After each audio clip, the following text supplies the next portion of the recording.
Alors en ce qui me concerne, la question n'est pas pourquoi travailler pour la NSA, la question est pourquoi pas. Pourquoi je travaillerais pas pour la NSA? Ça, c'est une colle. J'ai essayé d'y répondre. Disons que je travaille à la NSA et qu'on dépose un code sur mon bureau, un code réputé inviolable.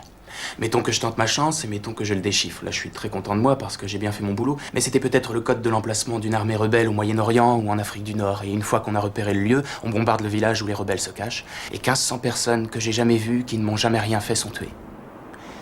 Et les politiciens, ils disent « Envoyez les marines s'assurer la sécurité parce qu'ils en ont rien à foutre.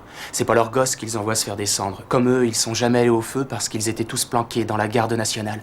C'est un pauvre môme de Boston Sud qui se prend un shrapnel dans les fesses. Et il revient pour apprendre que l'usine où il travaillait s'est exportée dans le pays d'où il vient d'arriver. Et le mec qui lui a filé le shrapnel dans le cul, c'est lui qui a son job. Parce qu'il bosse pour 15 cents par jour sans pause pipi. Maintenant, il comprend que la seule raison qu'il y avait de l'envoyer là-bas, c'était de mettre en place un gouvernement qui nous vendrait le pétrole pour pas cher. Et bien sûr, les compagnies pétrolières exploitent le conflit qu'il y a eu pour faire monter leur prix et se faire du même coup un beau petit bénéf. Mais ça aide pas mon pote qui travaille pour des clous. Ils traînent un max à livrer le pétrole, bien sûr. Peut-être même qu'ils vont employer un alcoolique comme capitaine, un buveur de martini qui s'amuse à faire du slalom entre les icebergs, jusqu'au jour où il en frappe un, le pétrole se déverse et ça tue toute vie dans l'Atlantique Nord.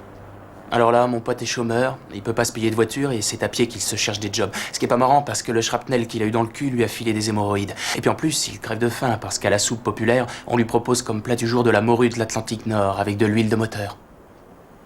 Alors qu'est-ce que j'en pense ? Je vais attendre une offre meilleure. Je me dis, putain, je ferais peut-être aussi bien de descendre mon pote. Prendre son job, le filer à son pire ennemi, faire monter les prix, bombarder, tuer des bébés phoques, fumer de l'herbe, m'engager dans la garde nationale.